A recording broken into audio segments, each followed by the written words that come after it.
Hey guys, what is going on, and welcome back to the channel. So the topic of today's video is going to be on a specific type of ammunition that I recommend that you guys purchase and stock up on. And I kind of want to go over my reasonings for that, and that being the availability of the ammunition in and of itself, the cost of the ammunition is relatively cheap and is easier to stock up on, as well as the consistency at which this ammunition is loaded. Not you guys know anything about the Lake City ammunition plant. That is the military's, the U.S. Army, Marine Corps, all the different branches, the plant that they get their ammunition from. And one of the really good things about this plant is the consistency at which they load their ammunition. So if you are stocking up on and then training with this type of ammo, you can be relatively certain that the ammunition you are getting in 2025 is going to be similar to the ammunition that you will get 5, 8, 10 years down the road. Reason being for this, they are loading to a very specific spec that is given out by the U.S. government, and they are adhering to that to a pretty stringent process with their QC. Now, the reason that I recommend that you stockpile this ammunition is it's going to be a really good practice round for you, as well as a really good performer as far as a relatively decent fighting round. It's particularly 55 grain and 62s.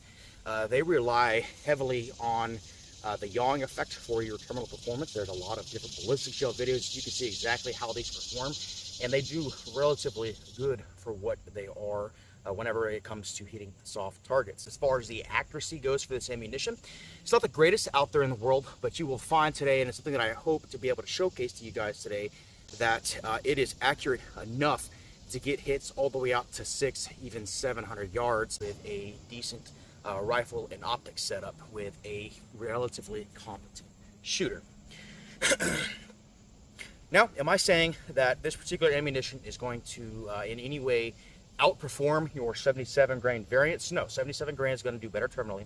It's going to do better with external ballistics downrange. You've got higher BCs, you've got a hollow point. It's going to do better in terminal performance with targets on range because it's going to have a little bit better expansion, and it's not going to rely as heavily on the yawing effect like what your 55 grain and your 62 grain variants will do. But the relative cost of 55 compared to good 77 grain loadings is a pretty wide gap, and I know AAC exists, and it's been a decent performer for me, but I would be lying if I said that it was extremely consistent ammunition.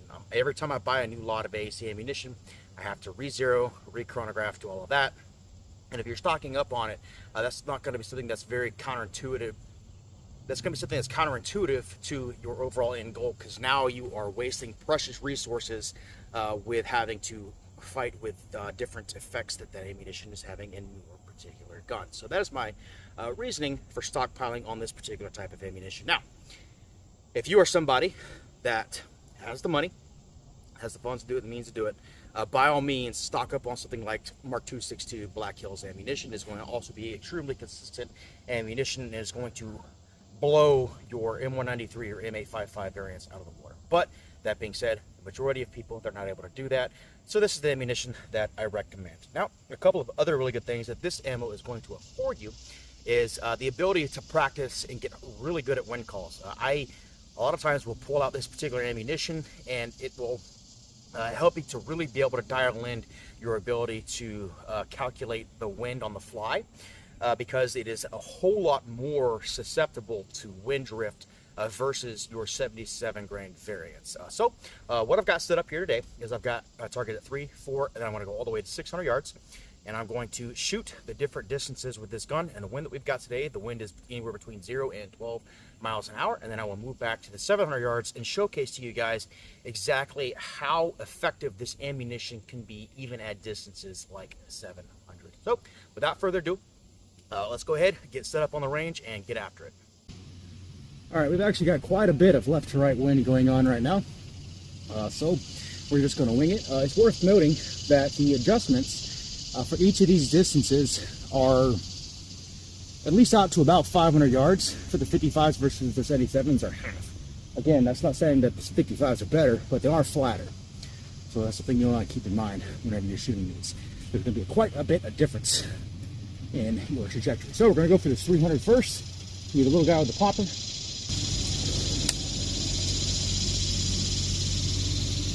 My favorite left.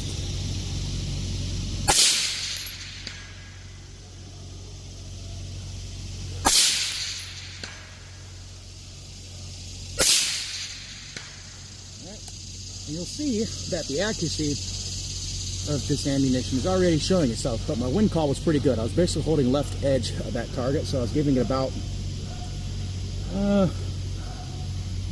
I'd say 1 3/4 minutes of wind, roughly, give or take. So about 5 inches off the left edge. All right, we're gonna go 405 next. This is gonna be 5 on the way up. Again, a lot flatter. This distance for the 77s is roughly 8.5 on the way. For the AACs, I'm gonna give it about 1 minute and 3/4 wind.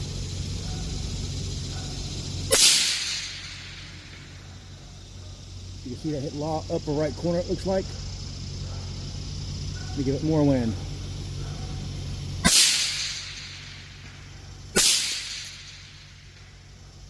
Alright, it's hard to tell, but it looks like I hit basically right edge. I know right up in the first one. I don't know about the other two. They're kind of hidden in the shadow a little bit on that target. Alright, we're going to go 608 next, which is going to be 14.5.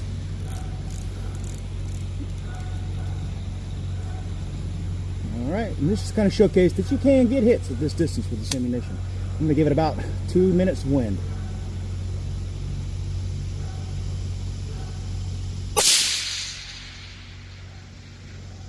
I'm actually out at about 2.5.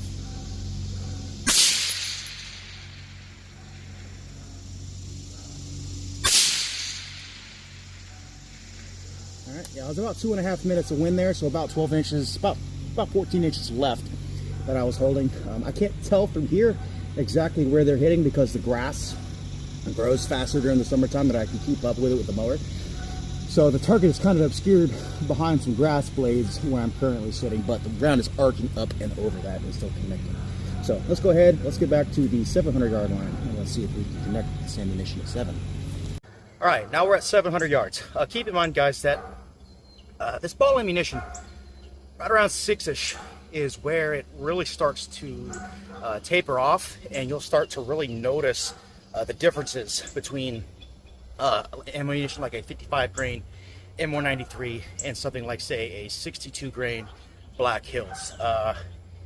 The wind is going to really start to affect you big time at this distance, as well as the differences in drop between the two ammunitions. You'll notice that your 77 is going to start to catch up because it's carrying the velocity a little bit further. The higher ballistic coefficient is allowing it to be a little bit more aerodynamic and fly through the air better. So it's just going to perform a little bit better overall versus your 55 grain. But you'll be able to see that it is absolutely doable at this distance. So I can't actually feel what the wind is doing back here because I'm in a pocket.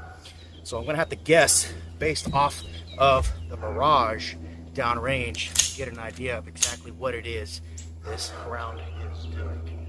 So I'm dialed for 700 here.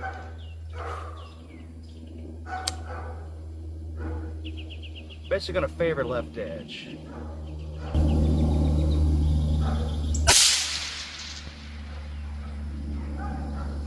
No idea. It's a little less wind, less center.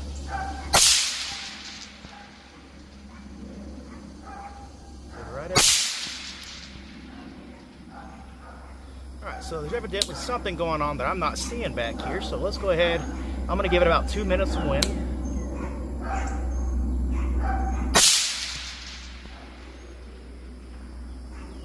Give it 3.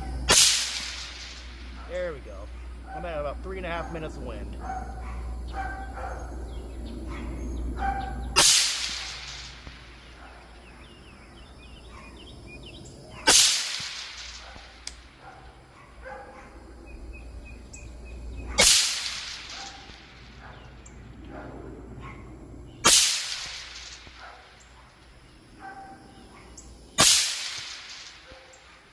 Alright, so you can see there, it is very much so doable. It took a little bit more of getting it dialed in, basically just because I can't feel what it is that's going on. I'm in a little bit of a pocket back here in the wood line, so it's harder to tell and gauge exactly what it is the wind's doing from back here, because there's a hill on this side and about 200 yards of trees on this side, so it's kind of hard to gauge it. But as you can see, 55 grain, every bit of capable at connecting with a man-sized silhouette at 700 yards. Now, if you are shooting at a smaller target, it's going to be a little bit more difficult. So what I got set up next to that target is actually a reduced size C-zone steel plate. So this one's going to be a little bit more difficult because this ammunition is shooting right about 2 to 2.5 MOA out of this gun. But we're going to see if we can't get some connections with that target at this distance. The flasher is on the hanger, so it might not ring. We'll see.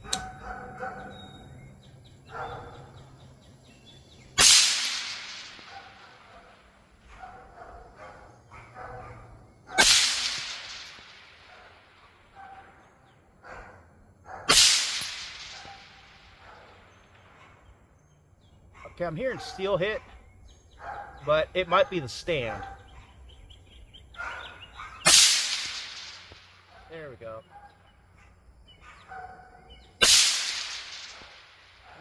There it is. And with the last round, got another impact. So, as you can see, even smaller targets, still able to get relatively decent hits once I figure out exactly what it is my wind hold was doing. I actually took my 3 MOA pin, or my 3.5 MOA portion of my pin and my reticle, and I put that at the head in order to actually get my hits. So I'm evidently hitting a little bit low. That could be a left to right wind thing, causing a little bit of aerodynamic jump, causing my rounds to go low. But as you can see, even at distances like 700 yards, every bit doable with this ammunition. But I do appreciate you guys watching. If you do have any questions, drop them down in the comment section below. Don't forget to like, share, and subscribe, and I appreciate y'all watching.